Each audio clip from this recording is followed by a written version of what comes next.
പ്രിയങ്കരനായ മുൻ മുഖ്യമന്ത്രിയും കോൺഗ്രസിൻ്റെ ഏറ്റവും സമുന്നതനായ നേതാവുമായിരുന്ന അഖിലേന്ത്യാ തലത്തിൽ തൊട്ട് ബൂത്ത് തലം വരെ കോൺഗ്രസിനെ ഊർജ്ജസ്വലമാക്കാൻ വേണ്ടി ജീവിതകാലം മുഴുവൻ പ്രവർത്തിച്ച ബഹുമാന്യനായ കെ കരുണാകരൻ, നമ്മളെല്ലാവരും വിളിക്കുന്ന ലീഡറുടെ 106ാം ജന്മദിനമാണ് ഇന്ന്.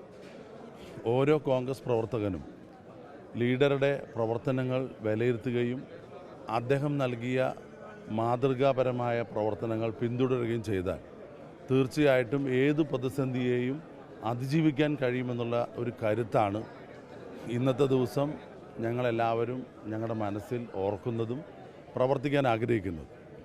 കോൺഗ്രസ് പ്രസ്ഥാനം എപ്പോഴെല്ലാം പ്രതിസന്ധികൾ നേരിട്ടിട്ടുണ്ടോ ആ കാലഘട്ടത്തിലൊക്കെ ഏറ്റവും വലിയ ഊർജ്ജമായി, കരുത്തായി, സാധാരണ പ്രവർത്തകരുടെ ആവേശമായി പ്രസ്ഥാനം കെട്ടിപ്പടുക്കാൻ വേണ്ടി നിശ്ചയദാർഢ്യത്തോടുകൂടി, ഇച്ഛാശക്തിയോടുകൂടി പ്രവർത്തിച്ച ഒരു നേതാവിൻ്റെ ത്യാഗോജ്ജലമായ പോരാട്ടങ്ങൾ അയവിറക്കുന്ന ദിവസമാണ് ഇന്ന്. തൃശ്ശൂരിനെ സംബന്ധിച്ചിടത്തോളം ലീഡറുടെ തട്ടകമാണ്. അദ്ദേഹത്തിൻ്റെ ജീവവായു കുടികൊള്ളുന്നത് ഇവിടെയാണ്.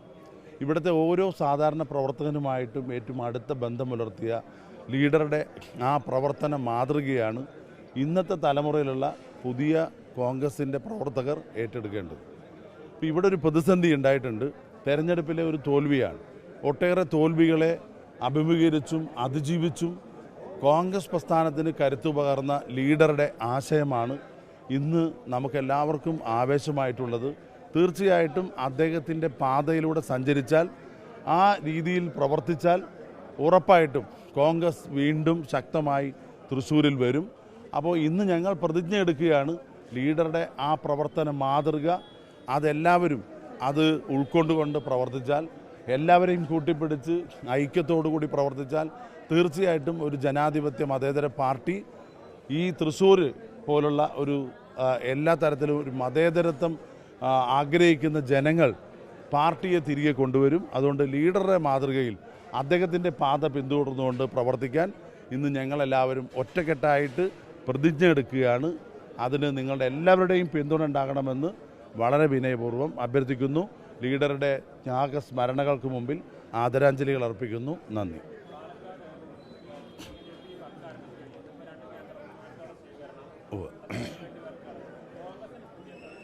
കോൺഗ്രസിൻ്റെ വർക്ക് ആരംഭിച്ചവരെ നിങ്ങൾ അറിഞ്ഞിട്ടില്ല. ഇന്നലെ AICC secretary Shri PV Mohan വന്ന് പാലക്കാട് അസംബ്ലി മണ്ഡലത്തിലെ പ്രധാനപ്പെട്ട നേതാക്കളുടെ യോഗം നടന്നു. പ്രാരംഭ പ്രവർത്തനങ്ങൾ ഇന്നലെ മുതൽ തന്നെ ആരംഭിച്ചു. ഇന്നു മുതൽ ബൂത്ത് തല യോഗങ്ങൾ നടക്കുകയാണ്. BLA-മാരുടെ മീറ്റിംഗ് നടക്കുകയാണ്. ഒരു സംശയവും വേണ്ട, പാലക്കാട് UDF-ൻ്റെ ഒരു ശക്തമായ ഒരു ഉരുക്ക് കോട്ടയാണ്. വിജയം ഞങ്ങൾ ആവർത്തിക്കും.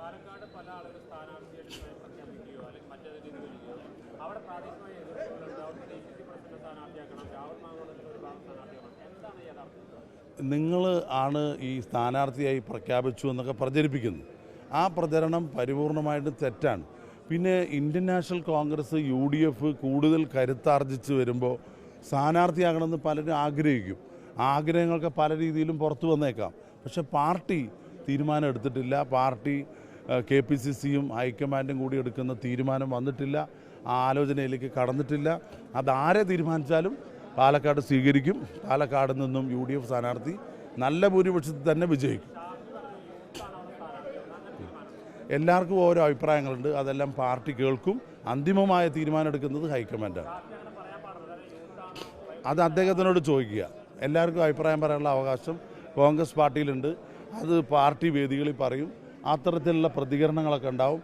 ഇതൊന്നും ഒരു പ്രശ്നമല്ല. അങ്ങനെയൊക്കെ ഊതിപ്പെരുപ്പിച്ച് നിങ്ങൾ കോൺഗ്രസിന് എന്തെങ്കിലും ഡാമേജ് ഉണ്ടാക്കാൻ ആഗ്രഹിക്കുന്നുണ്ടെങ്കിൽ അത് പാലക്കാട് നടക്കില്ല. ചേലക്കര ഉപതെരഞ്ഞെടുപ്പ് വരുന്നുണ്ട്. അവിടെ ഇന്ന് വൈകിട്ട് മീറ്റിംഗ് ഉണ്ട്. AICC സെക്രട്ടറി തന്നെ PV മോഹൻ, അദ്ദേഹം AICC-യുടെ നിർദ്ദേശം അനുസരിച്ച് വരുന്നുണ്ട്. ഇന്ന് വൈകിട്ട് 5 മണിക്ക് അവിടുത്തെ DCC ഭാരവാഹികൾ, ബ്ലോക്ക് പ്രസിഡന്റുമാർ, മുതിർന്ന നേതാക്കളുടെ യോഗം കൂടി നാളെ മുതൽ ചേലക്കര ഉപതെരഞ്ഞെടുപ്പിനുള്ള മുന്നൊരുക്കങ്ങൾ താഴെത്തട്ട് മുതൽ കോൺഗ്രസ് പാർട്ടിയും UDF ആരംഭിക്കാൻ തീരുമാനിച്ചിട്ടുണ്ട്.